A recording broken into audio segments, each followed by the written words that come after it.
got a point here anyway. Yep. David already been in there. Okay, got off to a great start, shot the ball really well early, gave us a little more confidence. Dane came in the first half and just for a while beat us by himself. We had a 9-point lead at halftime, and he came out and made some hoops to keep it to that margin. Still didn't do a very good job guarding the three-point shot. I think they shot 41% from three, but I thought the two biggest baskets, they cut it to 7, and lost Joel Berry in the dead corner across from our bench, and Joel made a big three. And then they cut it to 7 again, and then Luke made a really, really difficult three. The shot clock was winding down. They put it back to 10. Luke was terrible early. He wasn't the Luke May that we watched all year long.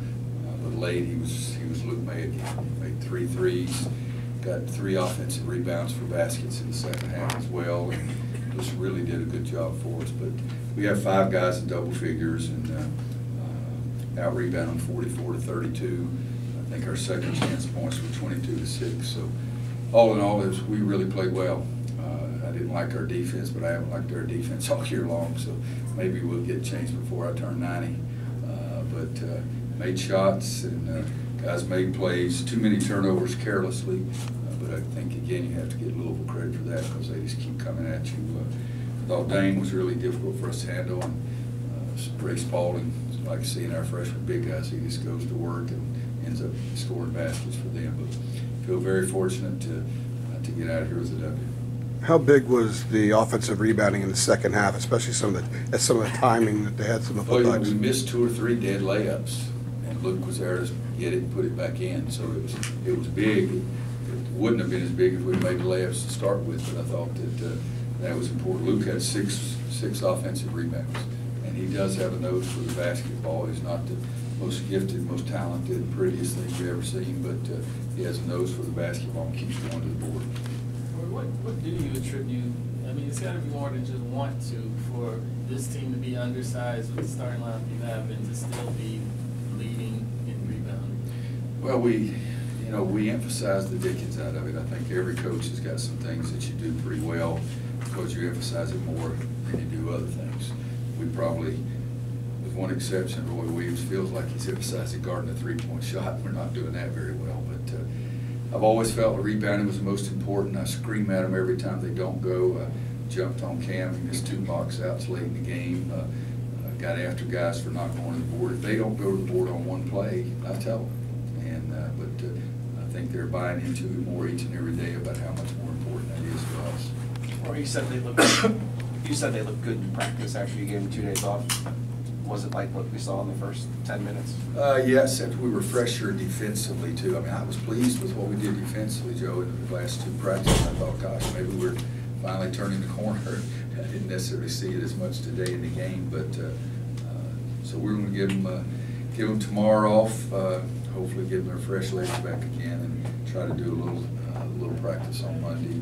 We play on Wednesday, yeah, so we would do a few things on Monday to try to get their legs back there too. After you only had 2 guys scoring double figures against Clemson, did you have to sit them down or show them some more film and just say, look, when you share the ball and more than 2 guys play at the same time, you could be really good?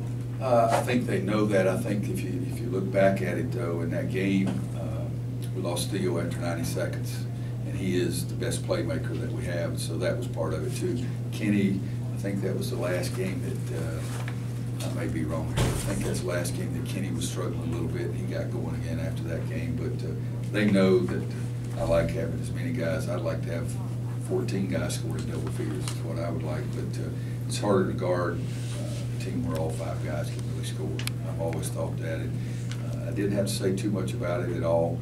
But we did talk about lack of movement from other guys, and we also talked about how that Cam and Joel were our only offense, but we lost, and so that's important too.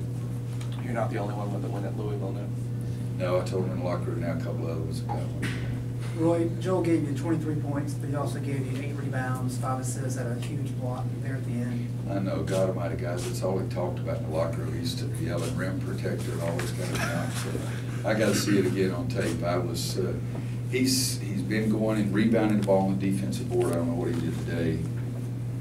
Joe Berry's 7 defensive rebounds. He's been getting involved more doing that for us. And he's had 9 or 10 blocks, I guess, this year. I don't want him trying to think that was a heck of a play, but I think he sort of sneaked up on the guy too. The 8 rebounds, excuse me. The 8 rebounds ties career high.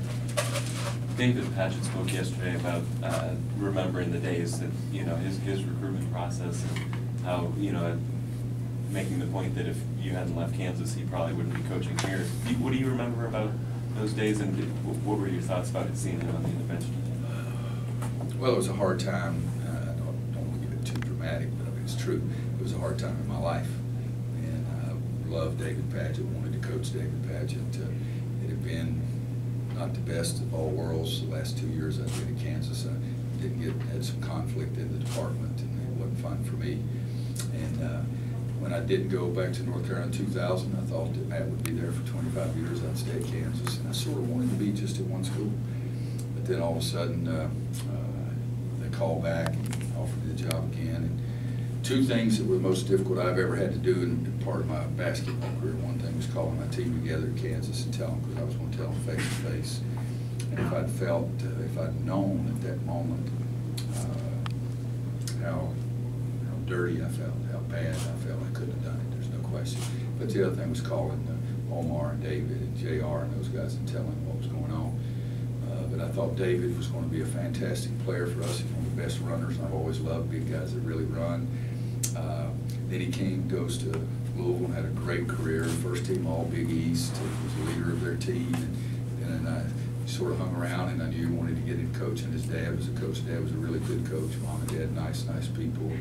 So I followed him, and I see him on the road, and I always talked to him. Last summer, we sat beside each other for a whole game and just watched the game, kept our mouth shut while the game was going on, but during the timeouts talked. And so when it did happen, it's a hard situation.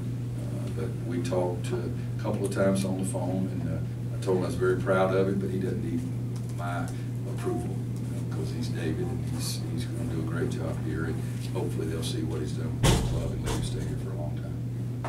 Anybody else? Our players available in the locker room?